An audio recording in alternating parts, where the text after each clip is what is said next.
नमस्कार दोस्तों। Last video में हमने थर्ड पर्सन्स की ओपिनियन के बारे में बैकग्राउंड देख लिया था, उसकी पृष्ठभूमि हमने तैयार कर ली कि किस तरीके से थर्ड पर्सन की ओपिनियन को समझा जाना है। कहाँ-कहाँ, कौन-कौन सी सेक्शंस में थर्ड पर्सन की अन्य व्यक्तियों की राय सुसंगत है। तो अब हम देखेंगे वन बाय वन।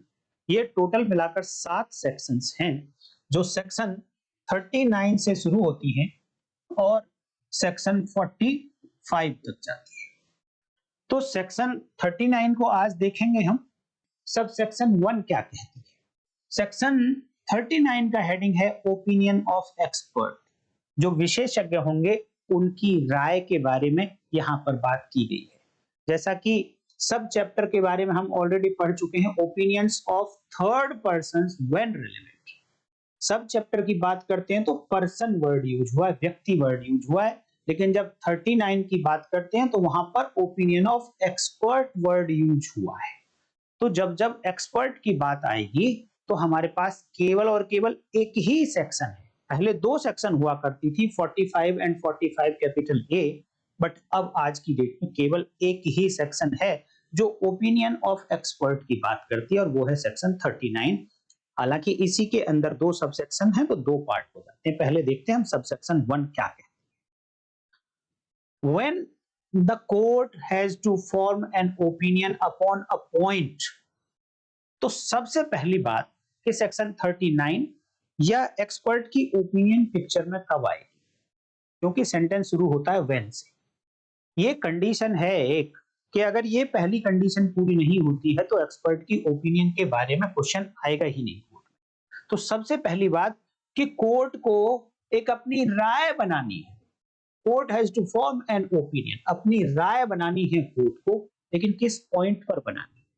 देखिए, कोर्ट तो सारे मैटर्स में राय बनाता है। क्यों बनाता है? क्योंकि वर्ड एक पढ़ा था हमने, प्रूव्ड।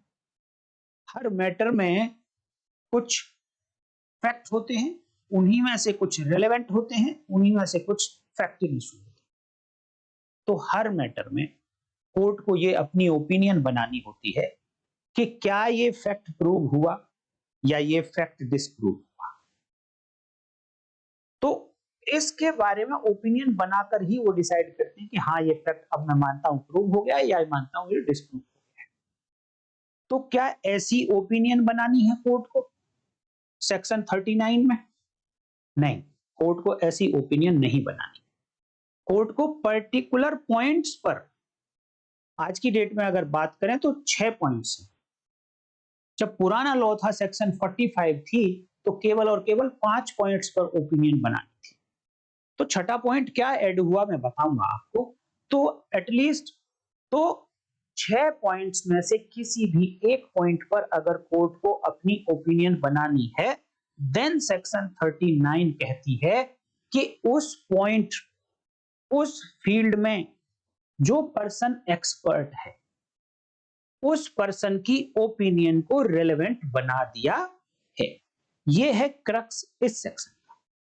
एक बार दोबारा से बता देता हूं आपको याद रखने के लिए कि जब कोर्ट को 6 पॉइंट में से किसी एक पॉइंट पर अपनी ओपिनियन बनानी हो, तो उन 6 पॉइंट्स में, उन 6 फील्ड्स में जो व्यक्ति एक्सपर्ट होगा, उस व्यक्ति की जो ओपिनियन, राय होगी, वो राय रेलेवेंट हो जाएगी सेक्शन 39। डिटेल में देख लेते हैं। When the court has to form an opinion upon a point of number 1 foreign law, जो विदेशी कानून है उसके बारे में ओपिनियन बनानी है, या फिर और ऑफ साइंस और आर्ट, या तो विज्ञान या कला, इस पॉइंट पर अगर अपनी ओपिनियन बनानी है, या फिर एनी अदर फील्ड। देखिए, ये जो एक्सप्रेशन ऐड किया गया है, ये अब नए लॉ में ऐड किया गया। जब यही प्रोविजन सेक्शन 45 में था, तब वहां पर ये एनी अदर फील्ड नहीं था। तो कुछ फील्ड ऐसे भी हो सकते हैं जो इनमें फॉल नहीं करते हो, फॉरेन लॉ में नहीं आते, साइंस में नहीं आते, आर्ट में नहीं आते, अदर देन दीज हैं, बट स्टिल उन पॉइंट्स पर कोर्ट को ओपिनियन बनानी है जब वो किसी केस को सुन रहे हैं, इस केस को डिसाइड करने के लिए। उस फैक्ट को ये चेक करने के लिए कि ये फैक्ट प्रूव हुआ या नहीं हुआ, तो उस फील्ड में भी एक एक्सपर्ट की ओपिनियन की आवश्यकता कोर्ट को पड़ती है। तो इसलिए नए लॉ में कह दिया गया कि इन फील्ड्स के अलग कोई और फील्ड होगा तो भी कोर्ट ओपिनियन मांग सकती है उस पर्टिकुलर फील्ड के एक्सपर्ट से। तो कितनी बातें हुई? नंबर 1 फॉरेन लॉ फील्ड हो गया, नंबर 2 साइंस हो गया, नंबर 3 आर्ट हो गया एंड नंबर 4 हो गया एनी अदर फील्ड, कोई और क्षेत्र। अब और आगे देखिए, और as to identity of handwriting, जो हस्तलेख है उसकी पहचान के बारे में राय बनानी। कोई डॉक्यूमेंट पे साइन किया गया, उसकी पहचान के बारे में राय बनानी है। डॉक्यूमेंट के जो अंदर कंटेंट लिखे गए हैं हैंड रिटन, उसके बारे में अपनी ओपिनियन बनानी है, इसको पहचान करना है कि किस व्यक्ति ने लिखा है। या फिर as to identity of finger impressions, जो हस्त रेखाएं होती हैं इनके बारे में आइडेंटिफिकेशन करना है, पहचान करनी है कि ये किस व्यक्ति की है। क्या ये पर्टिकुलर व्यक्ति की आइडेंटिफिकेशन थंब इंप्रेशन या फिंगर इंप्रेशन है या नहीं, ऐसी ओपिनियन बनानी है। तो ये फिंगर इंप्रेशन के फील्ड में जो व्यक्ति एक्सपर्ट होगा उस पर्सन से ये कोर्ट ओपिनियन मांग सकती है, क्योंकि उस पर्सन की ओपिनियन को इस सेक्शन ने रेलेवेंट बना दिया है। तो यहां तक दो बातें हैं। पहली बात, कोर्ट को ओपिनियन बनानी है। दूसरी बात, कोर्ट को किस पॉइंट पर ओपिनियन बनानी है। तो वो हुए total 6 point, 4 point other field तक, और 5वां हुआ हैंडराइटिंग की आइडेंटिफिकेशन, और छठा हुआ फिंगर इंप्रेशन की आइडेंटिफिकेशन। तो इन 6 फील्ड पर ओपिनियन को बनाने के लिए क्या कहा कोर्ट, किससे ओपिनियन मांग सकती है? तो कहता है the opinions upon that point of persons especially skilled। Opinion किसकी? The opinions upon that point, इन्हीं पॉइंट पर ओपिनियन, इन्हीं 6 पॉइंट में से किसी एक पर ओपिनियन राय किसकी? Opinions of persons specially skilled. In words को, 2 वर्ड्स आपको ये रटे हुए होने चाहिए और आपके आंसर में ये मिस नहीं होने चाहिए किसी भी कीमत पर। स्पेशली स्किल्ड, यही जो पर्सन है ना, person specially skilled is called expert, is called expert. तो एक्सपर्ट की डेफिनेशन भी यही निकल कर आती है कि ऐसे व्यक्ति की राय, जो व्यक्ति उस फील्ड में, पर्सनल फॉरेन लॉ में, साइंस में, आर्ट में या किसी दूसरे फील्ड में, या हैंडराइटिंग की आइडेंटिफिकेशन करने में, या फिंगर इंप्रेशन के आइडेंटिफिकेशन करने में स्पेशली स्किल्ड है, वो व्यक्ति एक्सपर्ट कहलाएगा। और फिर ऐसे एक्सपर्ट व्यक्ति की जो ओपिनियन होगी इन्हीं फील्ड्स में, इन सच फॉरेन लॉ, ऐसे फॉरेन लॉ, ऐसे साइंस और ऐसे आर्ट और एनी अदर फील्ड, और in questions as to identity of handwriting or finger impression are relevant facts। जो opinions हैं, जो जनरली opinions फैक्ट नहीं होती है, फैक्ट तो होती हैं opinions, बट relevant फैक्ट नहीं होती है। बट सेक्शन 39 ने कहा कि हमें इनको मजबूरी में, ध्यान देना, मजबूरी में इन ओपिनियंस को, जो फैक्ट तो हैं बट रेलेवेंट फैक्ट नहीं होना चाहिए, बट ऐसी नेसेसिटी आकर पड़ गई है, ऐसी आवश्यकता आकर पड़ गई है कि हमको इनको रेलेवेंट बनाना पड़ रहा है। इसी तरीके का सेंटेंस मैंने बोला था जब डाइन डिक्लेरेशन की बात बताई थी। सेक्शन 26 BSA और क्लॉज 1, क्लॉज ए, वहां पर बताया था कि प्रिंसिपल क्या है। डाइन डिक्लेरेशन जो एक हियर से एविडेंस है, उसको क्यों मजबूरी हो गई कि उसे रेलेवेंट फैक्ट बनाना पड़ा? क्योंकि नेसेसिटी थी कि अब कोई और एविडेंस अवेलेबल नहीं थी। जब दूसरी एविडेंस अवेलेबल नहीं थी बट मरने वाले व्यक्ति का स्टेटमेंट था, तो उस मरने वाले स्टेटमेंट को कोई और व्यक्ति जिसने सुना वो आकर कोर्ट में बता रहा है, हियर से है, बट नेसेसिटी होने के कारण प्रिंसिपल ऑफ नेसेसिटी वहां पर काम करता है, उसके कारण इसको रेलेवेंट बनाया गया था। सिमिलरली प्रिंसिपल ऑफ नेसेसिटी के कारण ये जो ओपिनियन है इसको यहां इस सेक्शन में रेलेवेंट बनाया। अब यहां पे क्या नेसेसिटी हुई? वहां पे तो नेसेसिटी ये थी कि कोई दूसरा विटनेस अवेलेबल नहीं था कॉज ऑफ डेथ बताने।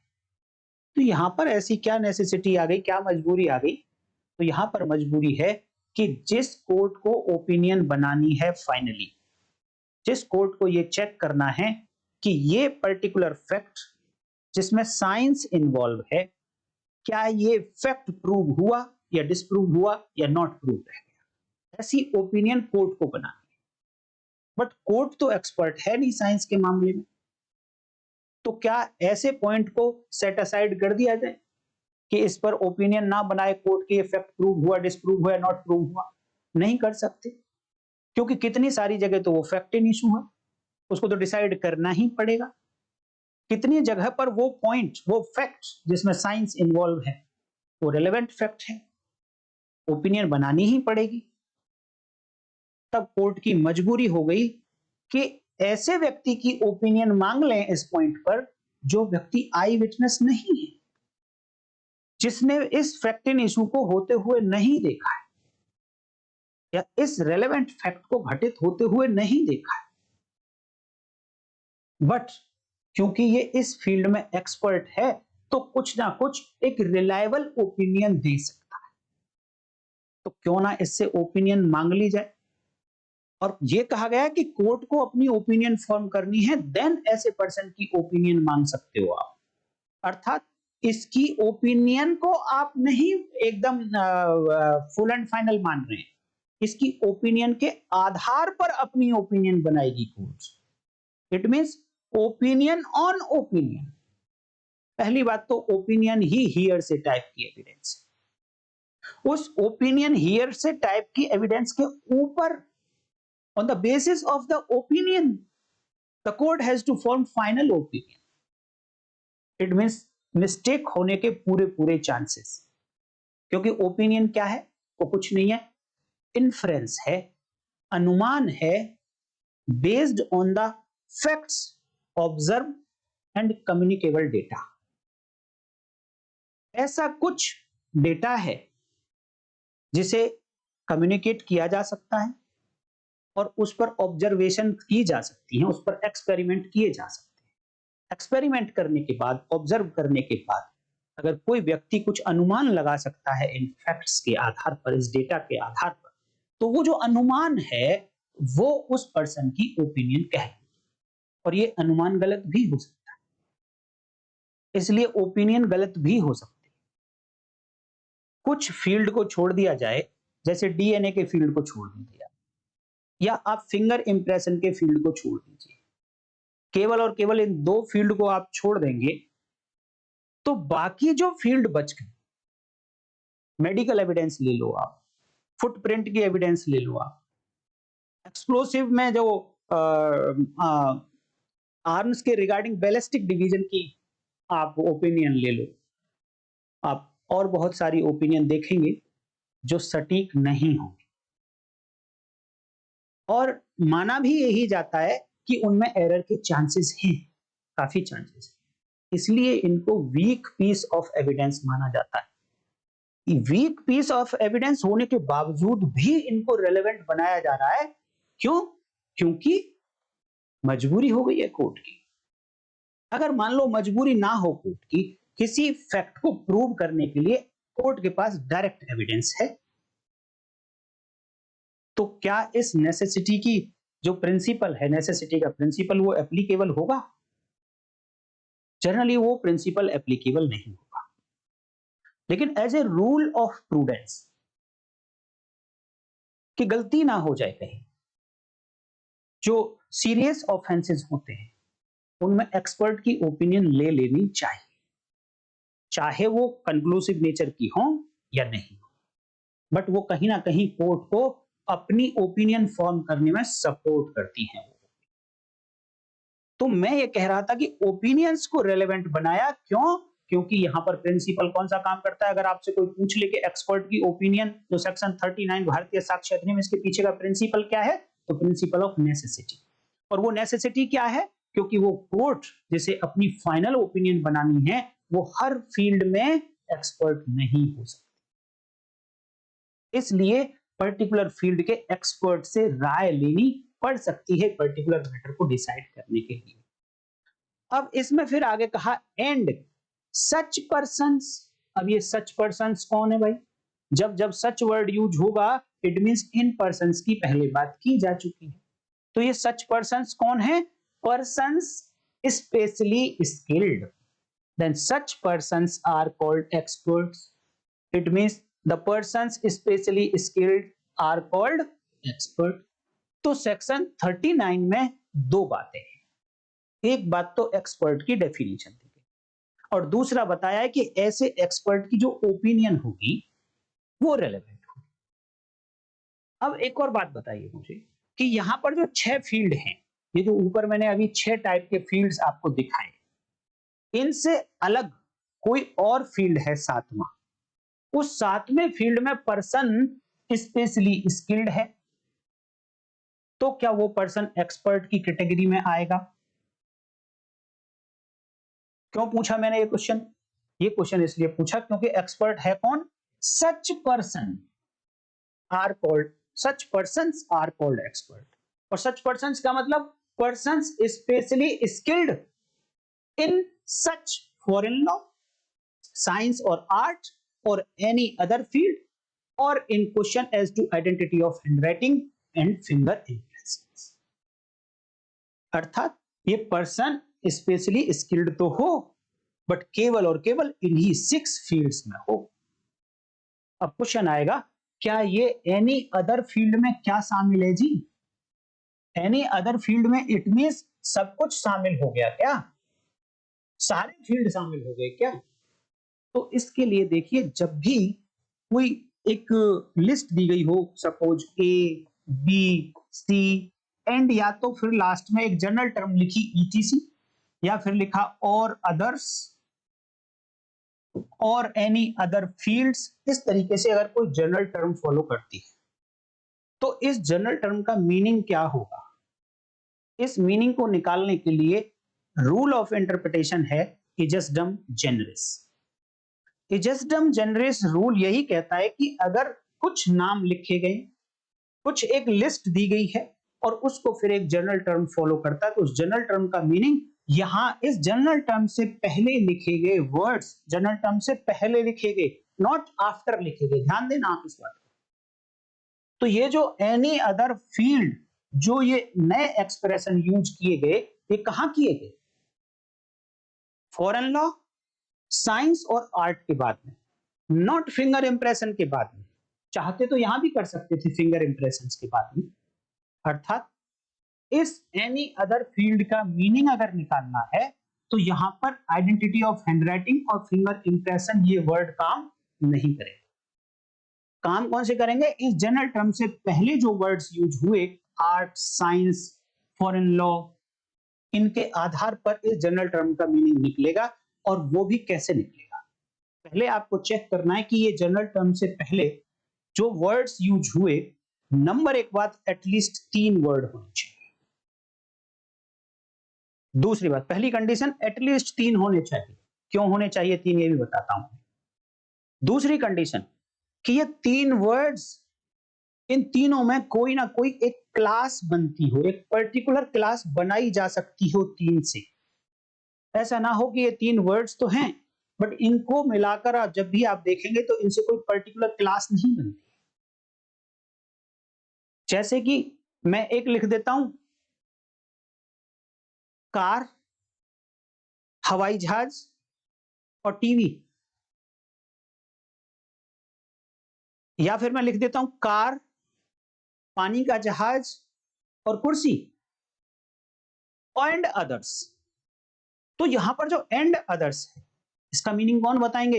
इससे पहले के वर्ड्स, और 3 भी वह हैं ये।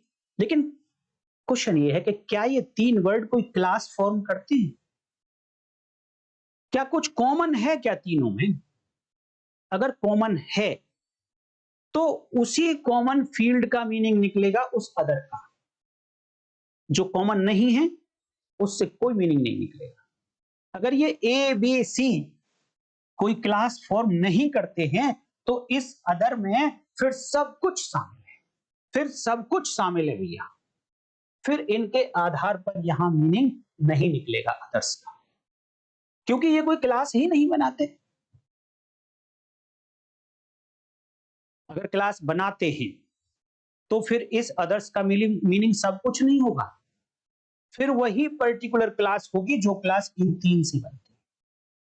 तो आप चेक करिए, क्योंकि अभी देखिए न्यूली एडेड प्रोविजन है, मानिए high courts and supreme court में मामले जाएंगे देन इनकी इंटरप्रिटेशन होगी। बट उससे पहले हम लोगों की ड्यूटी है कि हम अपना माइंड अप्लाई करके चेक करके देखें कि ये क्या बनता है। रूल तो हमें भी पता है ना, रूल किस तरीके से इंटरप्रिटेशन होती है।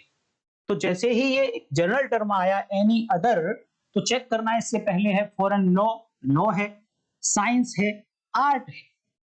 लॉ है, साइंस है और आर्ट है। क्या ये तीनों कोई एक पर्टिकुलर कैटेगरी फॉर्म करते हैं? कुछ भी कॉमन करके कॉमन बात से इनको कैटेगराइज कर सकते हैं आपके? यस, ये तीनों इस पर्टिकुलर बात को फॉलो करती है। आप अपना माइंड लगाओ, मैं अपना लगा रहा हूं। अगर कुछ भी कॉमन है तो अर्थात एनी अदर फील्ड में भी ऐसा ही फील्ड होगा। एजुकेशन जरूरी नहीं है कि एजुकेशन ही ली जाएगी। एजुकेटेड पर्सन, क्वालिफाइड पर्सन, जिसके पास डिप्लोमा या डिग्री होगा वही पर्सन एक्सपर्ट होगा। नो, उन्होंने नहीं लिखा ऐसा। यहां पर क्वालिफाइड लिख सकते थे, स्पेशली क्वालिफाइड लिख सकते थे, लेकिन लेजिस्लेचर ने लिखा है स्पेशली स्किल्ड, कुशल होना चाहिए। एक अनपढ़ व्यक्ति राजनीति करने में बड़ा ही कुशल होता है। जरूरी नहीं है कि उसने पॉलिटिक्स पढ़ी, कॉलेज में जाकर उसने पॉलिटिकल साइंस पढ़ी हो। No, not required. एक अनपढ़ व्यक्ति कुशल हो सकता है किसी भी फील्ड में। तो हमें केवल कुशलता चेक करनी कि उसके अंदर एक ऐसी एबिलिटी होनी चाहिए जो उसने एक्वायर करी हो। देखिए, कुशलता पैदा होते ही नहीं मिलती है। स्किलनेस जो होती है वो पैदा होते ही स्किल डेवलप नहीं होती है। स्किल कैसे डेवलप होती है? धीरे धीरे धीरे धीरे व्यक्ति एक्सपेरिमेंट करता है, रिपीटेडली एक ही वर्क को करता रहता है, या फिर कहीं बैठकर ऑब्जर्व करता रहता है बार बार, या पर्टिकुलर उस फील्ड में पढ़ाई करता है, मास्टर डिग्री लेता है, पीएचडी करता है, देन वो स्किल बनता है। तो हर वो व्यक्ति जिसके पास एक्सपीरियंस है, जिसके पास इतनी ऑब्जर्वेशंस हैं कि उसके बाद वो कह सकता है कि मैं अब एक्सपर्ट हो गया हूं इस फील्ड में, तो वो सभी पर्संस एक्सपर्ट कहलाएंगे। तो हम बात चल रही थी कि इस एनी अदर फील्ड में क्या हो सकता है। तो इस एनी अदर फील्ड में अभी तक तो सब कुछ हो सकता है, क्योंकि यहां पर लॉ पढ़ाई का फील्ड है, साइंस पढ़ाई होती है, आर्ट में पढ़ाई होती है। आप कला, आर्ट में तो बहुत कुछ आता है। बाकी अगर मान लो कल को हाई कोर्ट और सुप्रीम कोर्ट कहते हैं कि नहीं, ये तीनों कोई पर्टिकुलर फील्ड नहीं बनाते, अगर उन्होंने ऐसा डिसाइड कर लिया कि फील्ड नहीं बनाते, तो इट मींस इस एनी अदर फील्ड में फिर सब कुछ आ जाएगा। जो बच गए इनसे वो सब कुछ इस एनी अदर फील्ड में आ जाएगा। और अगर ऐसा होता तो फिर तो ये हैंडराइटिंग और ये फिंगर इंप्रेशंस भी इसी में आ जाते, इनको यहां रिपीट करने की आवश्यकता नहीं। अर्थात यहां स्पेशली लिखने के पीछे लेजिस्लेचर का इंटेंशन ये है कि ओपन नहीं छोड़ना चाहते इस अदर फील्ड को, कि सब कुछ इसमें शामिल हो सकता है। हाँ, दायरा जरूर बढ़ाना चाहते हैं कि पहले कहीं ना कहीं कमी रह रही थी, डिस्प्यूट रहे होंगे, अब उस कमी को दूर करने के लिए यहां पर एनी अदर फील्ड ऐड कर दिया।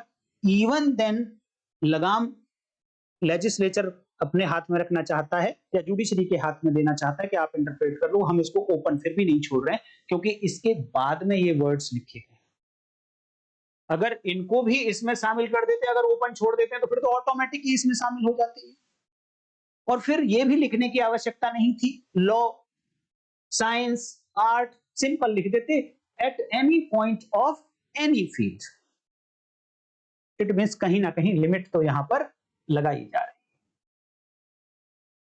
तो यहां पर कुल मिला के क्या समझ में आया कि एक पर्सन एक्सपर्ट है और वो वही पर्सन एक्सपर्ट है जो स्पेशली स्किल्ड है इन 6 फील्ड। अगर इन 6 फील्ड से बाहर कोई पर्सन स्पेशली स्किल्ड है, कुशल है, विशेष रूप से कुशल है, लेकिन इन फील्ड्स में कवर नहीं होता, तो वो सेक्शन 39 में एक्सपर्ट नहीं होगा। उसकी ओपिनियन कहीं और रेलेवेंट हो सकती है, बट सेक्शन 39 में रेलेवेंट नहीं। तो ये थी सेक्शन 39। हालांकि इसमें बात करने के लिए बहुत सारी बातें हैं दोस्तों, और हम करेंगे भी। क्या क्या बात करेंगे कि फॉरेन लॉ क्या होता है, फॉरेन लॉ के बारे में और कहां ओपिनियन दी गई है, किस किस तरीके से फॉरेन लॉ की ओपिनियन कोर्ट ले सकता है, साइंस क्या होता है, साइंस और आर्ट क्या होती है, एनी अदर फील्ड को हमने अभी डिस्कस किया। हैंडराइटिंग की ओपिनियन देखेंगे, फिंगर इंप्रेशन में क्या थंब इंप्रेशन और फुटप्रिंट भी शामिल है क्या। फिर ये देखेंगे कि इनकी एविडेंसरी वैल्यू कितनी है, किस तरीके से कोर्ट इनको अप्रिशिएट करेगी, क्या केवल और केवल इन्हीं के आधार पर सजा दी जा सकती है, या सिविल का केस भी केवल और केवल इन्हीं के आधार पर डिसाइड किया जा सकता है। हाँ दोस्तों, एक बात बताऊं, मेरे एक व्यूअर ने कोई कमेंट किया था कि सर प्रीपोंडरेंस ऑफ प्रोबेबिलिटी के बारे में आप समझा दीजिए थोड़ा सा, ये क्या होता है। क्योंकि मैंने 2 तरीके बताए थे केस को प्रूव करने के लिए। सिविल में केस को प्रूव किया जाता है प्रीपोंडरेंस ऑफ प्रोबेबिलिटी के आधार, यानी संभावना जिसके तरफ ज्यादा होगी, ध्यान देना, संभावना जिसके तरफ ज्यादा होगी, तराजू का पलड़ा जिसकी तरफ भी थोड़ा सा फालतू हो जाएगा, उसके फेवर में केस हो जाएगा। लेकिन क्रिमिनल मामलों में प्रोसिक्यूशन को अपना case beyond on all reasonable doubts prove करना पड़ेगा। यहां पर संभावना थोड़ी सी अगर अपने तरफ कर ली उसने, और बची हुई संभावना दूसरे एक्यूज के फेवर में चली गई, इट मींस प्रोसिक्यूशन केस हार गया है। उनको तो बियॉन्ड ऑल रीजनेबल डाउट्स जाकर केस को प्रूव करना पड़ेगा। तो मैं यहां इस एग्जांपल से थोड़ा आपको समझाने की कोशिश कर सकता हूं, जैसे कि ओपिनियन एविडेंसेस हैं यहां पर। तो ओपिनियन एविडेंसेस ओपिनियन है, ये इसलिए इनकी जो वैल्यू होगी वो वीक होगी। लेकिन 2 तरीके के मामले, सिविल मामले में भी ये ओपिनियन एविडेंस हो सकती है, क्रिमिनल मामले में भी ओपिनियन एविडेंस हो सकती है। अब मान लो क्रिमिनल मामले में लेते हैं, पहले एक मर्डर का केस है, कोई आई विटनेस नहीं, और ये कहा जा रहा है कि ए के ऊपर जो चार्ज लगा है, इसने जहर देकर, इसी ने जहर देकर डेथ की। अब यहां पर यह भी एस्टेब्लिश करना पड़ेगा कि वो जहर कौन सा था, कौन सा जहर दिया है, क्योंकि इसके लिए एविडेंस कलेक्ट करनी पड़ेगी कि क्या इसकी प्रिपरेशन करी थी इसने, कौन सी दुकान से खरीद कर लाया था, कहां से खरीद कर लाया था, कितना दिया गया था, क्या वो उतना दिया जाना सफिशिएंट है, और क्या इस डेड बॉडी पर जो सिम्टम आज देखने को मिल रहे हैं, क्या वो सिम्टम इसी जहर से आते हैं क्या, या केमिकल एक्सपर्ट बताएगा कि इसके अंदर से जो विसरा कलेक्ट किया गया था उसमें जो पदार्थ मिला, जो लिक्विड मिला, क्या उसमें ये वाला जहर है, पॉइजन है। इन सब के आधार पर डिसाइड किया जाएगा क्या इसकी डेथ जहर से हुई है, और फिर उसके आप बाद में चेक करेंगे क्या ये जहर इसी व्यक्ति ने दिया है जिसके ऊपर आरोप लगाया गया है। यहां ओपिनियंस की बात हो रही है, और opinions weak piece of evidence है। अगर मान लो इनके अलग कोई और एविडेंस है ही नहीं, केवल और केवल ओपिनियन एविडेंस है, तो क्योंकि कोरोबोरेटिव नेचर की है, इनके लिए कोरोबोरेशन चाहिए ही चाहिए, और केवल सपोज एक ही ओपिनियन एविडेंस है, तो क्या इसके आधार पर क्रिमिनल केस में एक्यूज को सजा दी जा सकती है? नहीं दी जा सकती। क्यों? क्योंकि ये थोड़ा सा तो डाउट कर रही है कि हाँ इस एक्यूज ने हो सकता है ये किया हो, but beyond all reasonable doubt नहीं प्रूव कर पा रही।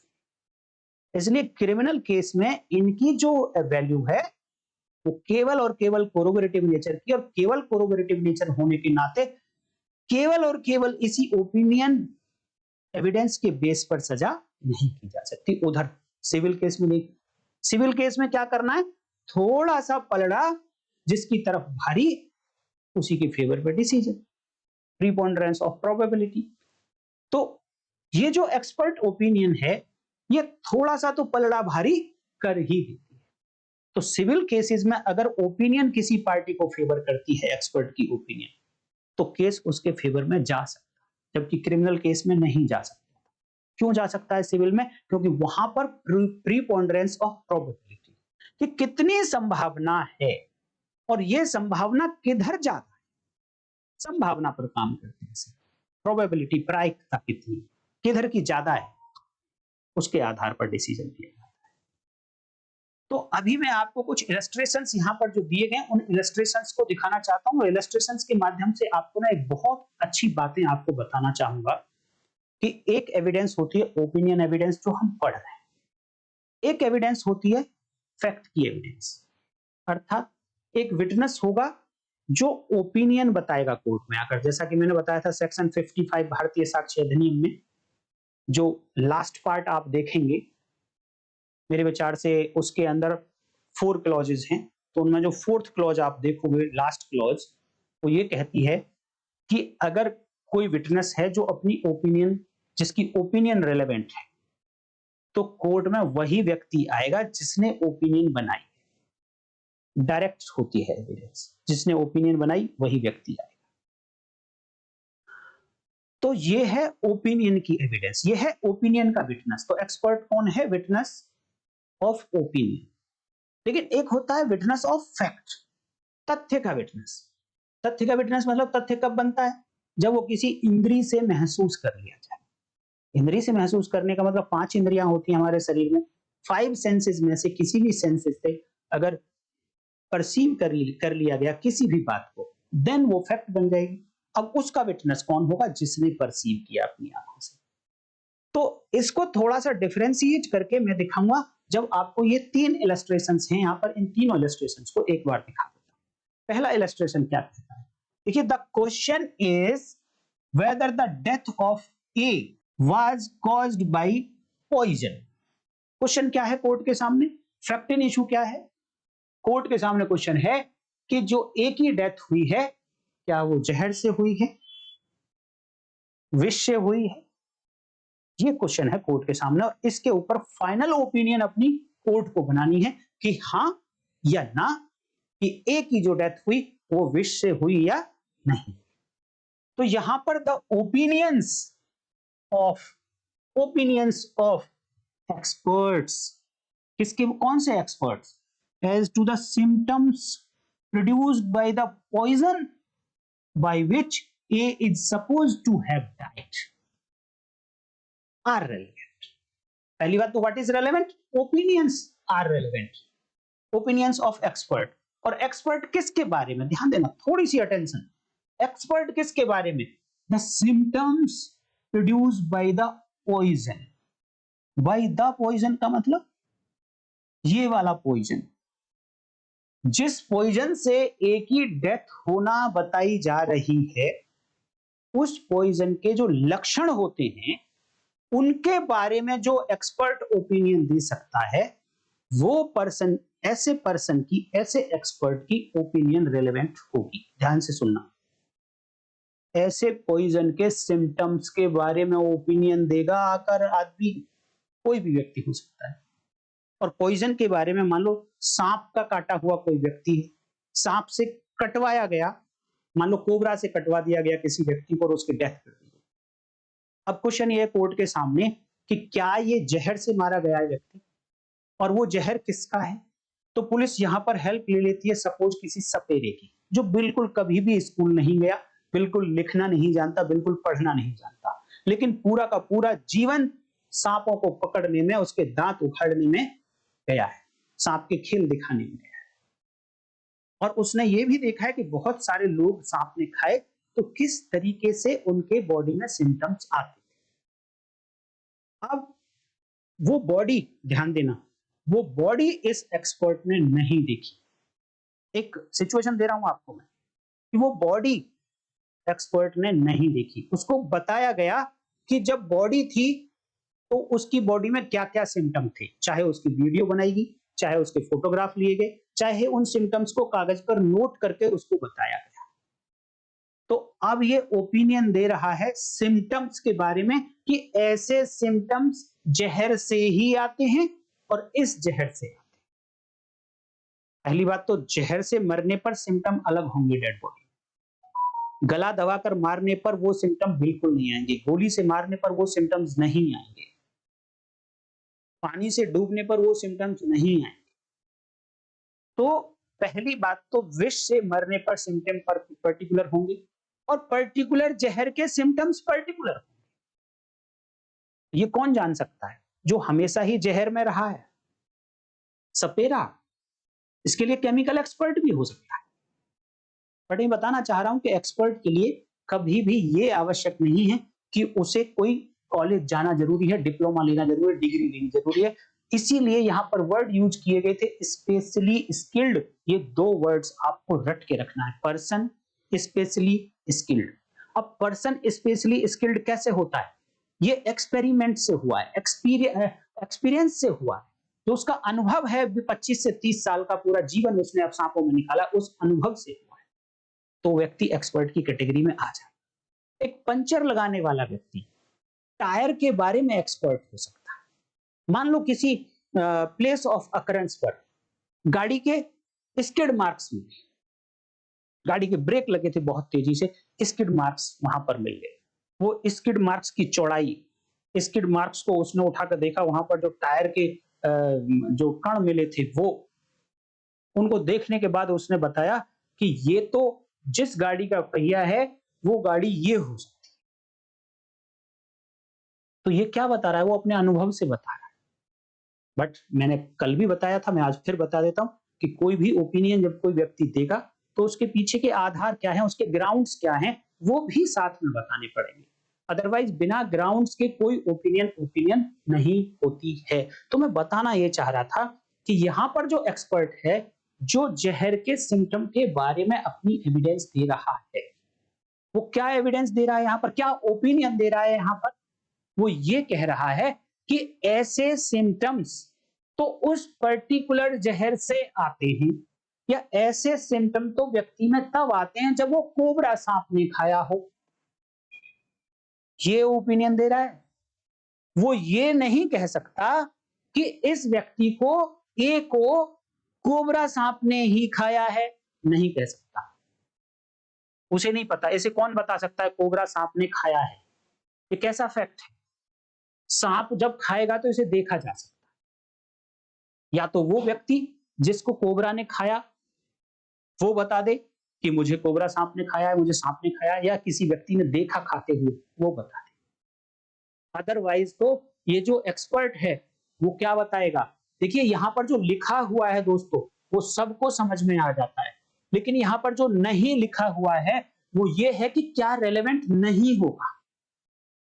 अगर मान लो ये एक्सपर्ट ओपिनियन देता है कि जो एक ही डेथ हुई थी उसमें ऐसे सिम्टम थे, नहीं दे सकता भैया, क्योंकि ये तो फैक्ट के बारे में बता रहा है और ऐसा फैक्ट है जो देखा होना चाहिए। जबकि इस एक्सपर्ट ने डेड बॉडी देखी नहीं, तो कैसे कह देगा ए में ये सिम्टम थे? इसको तो कोई बता रहा है कि ए में ये सिम्टम थे, फोटो देख के बता रहा है कि हाँ ए में ये सिम्टम थे। तो यहां पर ये जो एक्सपर्ट है ये नहीं कह सकता कि ए में जब डेड बॉडी जब ये मरा तो इसमें ये सिम्टम थे, या ये नहीं कह सकता कि ए इसी से मरा है। नो, ये ओपिनियन कोर्ट को बनानी है। वो तो सिंपल ये बता सकता है कि जैसे सिम्टम इस पे हैं बॉडी पर, ऐसे सिम्टम पर्टिकुलर जहर से आते हैं। इसी बात को ध्यान रखना बाकी के दो इलस्ट्रेशंस में। बहुत इंपॉर्टेंट बात बता रहा हूं दोस्तों में, अगर आप थोड़ा सा ध्यान देंगे तो दूसरों से आप डिफरेंट हो जाएंगे। देखिए इंपॉर्टेंट बात दूसरे इलस्ट्रेशन में देखिए। दूसरे इलस्ट्रेशन में question is weather A at the time of doing a certain act.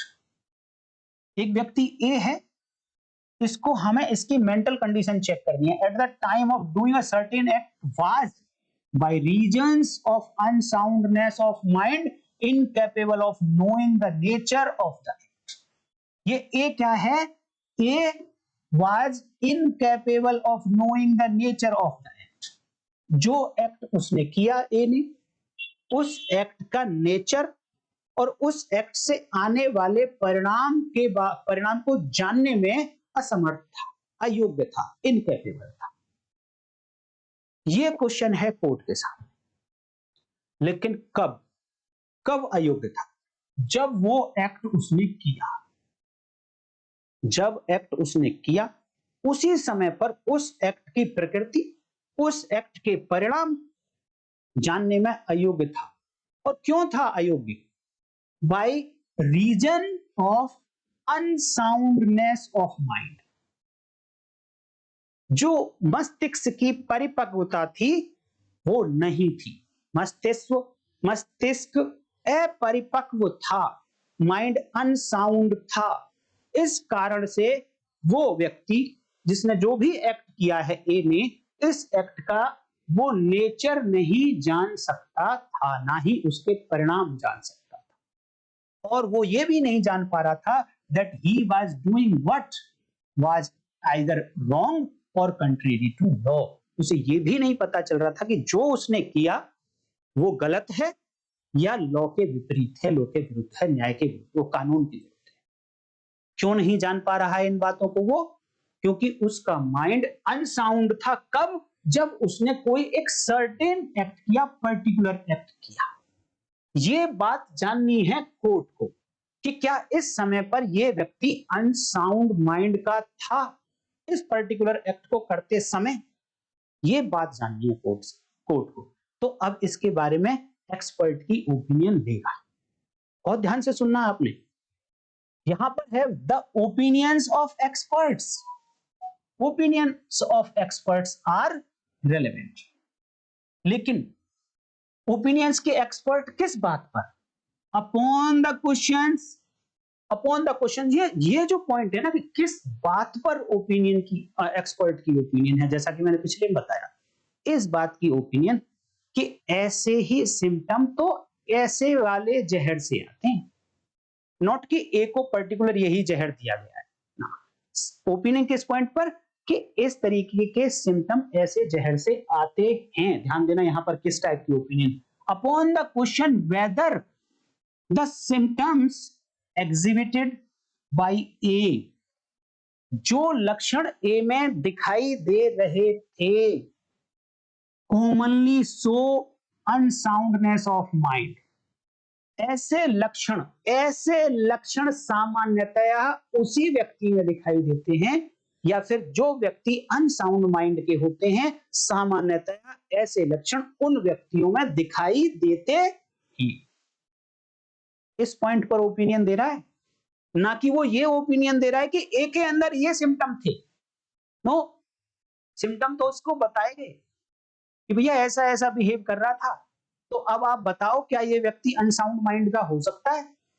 तब उसकी ओपिनियन ये कहती है कि साहब ऐसे सिम्टम तो अनसाउंड माइंड वाले व्यक्ति में होते हैं। अपनी ओपिनियन किस पॉइंट पर दे रहा है, आपको ये ध्यान देना है। And whether such unsoundness of mind usually renders person incapable of knowing the nature of the acts which they do, or knowing that what they do is either wrong or contrary to the law। वो साथ में ये भी कहता है कि जो ऐसे सिम्टम्स हैं वो उन व्यक्तियों में पाए जाते हैं जिनका माइंड अनसाउंड होता है, जिनको ये पता ही नहीं चलता कि वो जो एक्ट कर रहे हैं उसकी प्रकृति क्या है, उसके रिजल्ट क्या आएंगे, और वो ये भी नहीं जानते कि वो क्या गलत है या कानून के विरुद्ध है। ऐसे हर व्यक्ति में जो सिम्टम पाए जाते हैं, वो सिम्टम इस बंदे के जो ये पर्सन ए है जिसने ये एक्ट कर दिया है, उसके सिम्टम से मैच करते हैं। वो ये ओपिनियन दे सकता है कि ए के अंदर ये सिम्टम थे? नो। क्या ये कह सकता है कि जब ए ने वो एक्ट किया तो अनसाउंड माइंड में किया था? क्या ऐसी ओपिनियन दे सकता है? नो। वो सिर्फ ये कह सकता है कि ऐसे सिम्टम अनसाउंड माइंड पर्सन के व्यक्ति में होते हैं। अब आप देख लो बाकी चीजों को ध्यान में रखते हुए कि क्या ये व्यक्ति unsound mind at that time था या नहीं। और हो सकता है कि ये पर्सन, हो सकता है कि एट दैट टाइम ये एक्टिंग कर रहा हो ऐसे सिम्टम्स की जो एक अनसाउंड माइंड वाला व्यक्ति करता है। तो ओपिनियन जो एक्सपर्ट है वो तो केवल ये बता सकता है कि हाँ, जैसे सिम्टम इसने किए ऐसा एक अनसाउंड माइंड का व्यक्ति करता है, और हो सकता है कि वो एक्टिंग कर रहा हो। तो एक्सपर्ट ये कैसे कह सकता है कि हाँ वो व्यक्ति अनसाउंड माइंड का था? नो, नहीं कह सकता।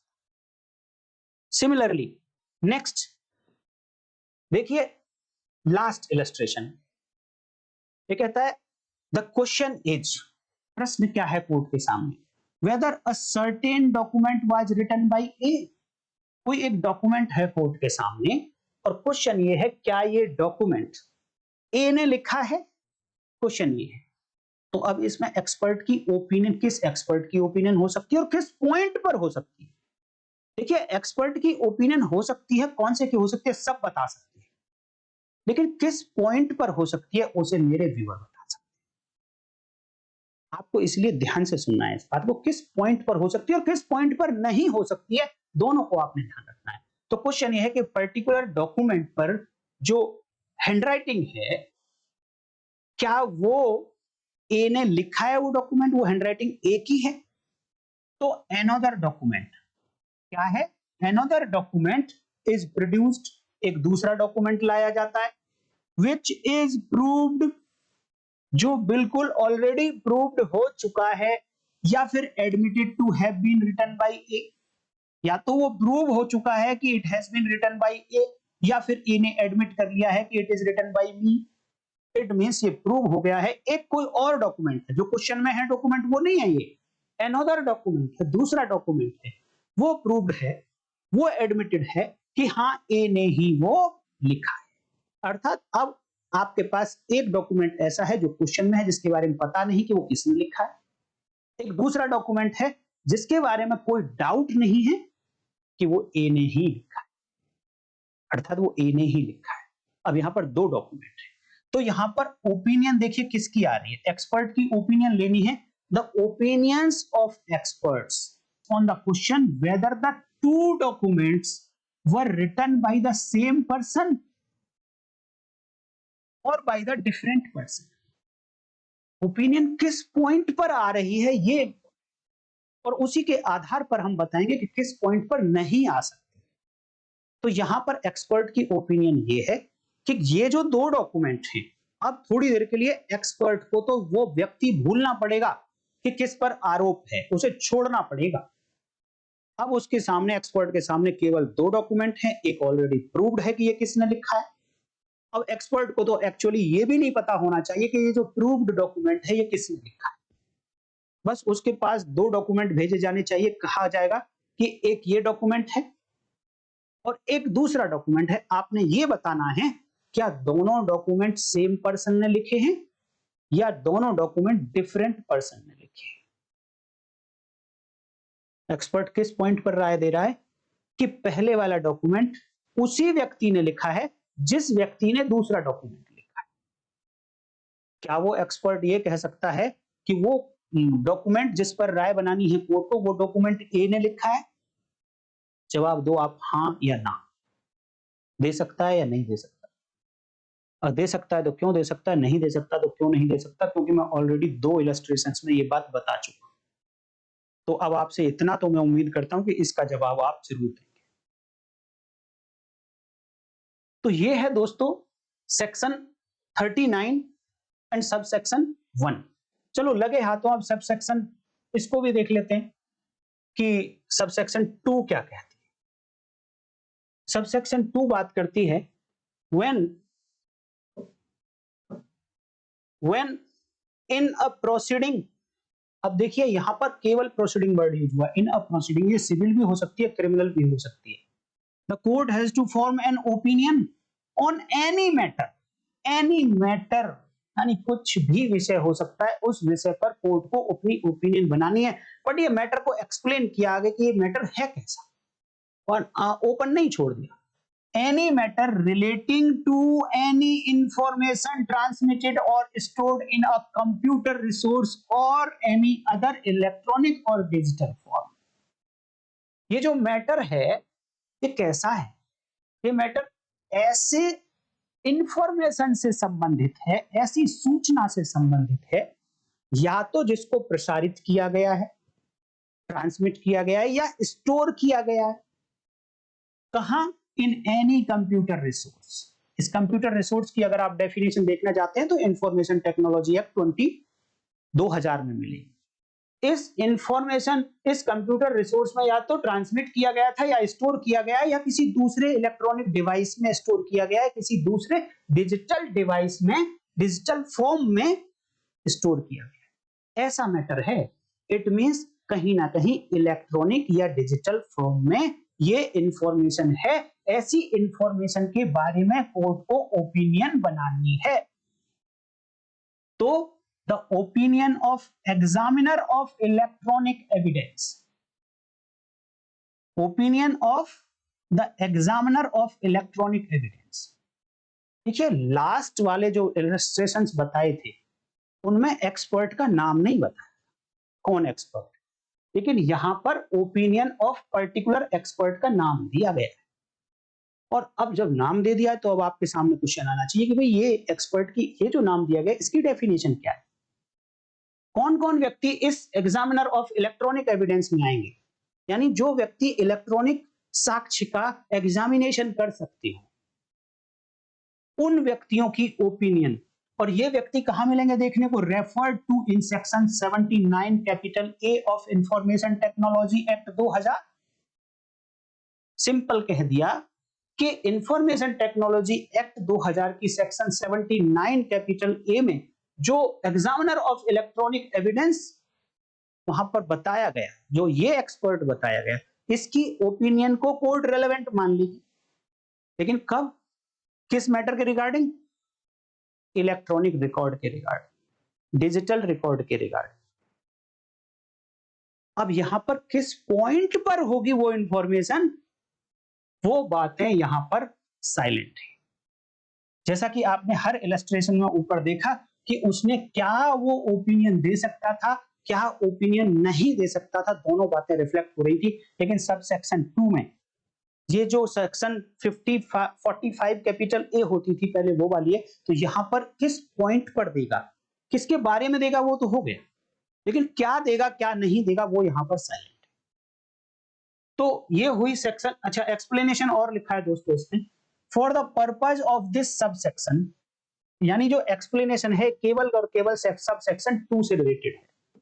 For the purpose of this sub section an examiner of electronic evidence shall be an expert, क्योंकि यहां पर एक्सपर्ट की ओपिनियन को रेलेवेंट बता रहे थे तो इस एग्जामिनर को एक्सपर्ट भी बताना जरूरी था, तो वो एक्सप्लेनेशन के थ्रू बता दिया है कि ये जो एग्जामिनर है इसको ही एक्सपर्ट कहा जाएगा।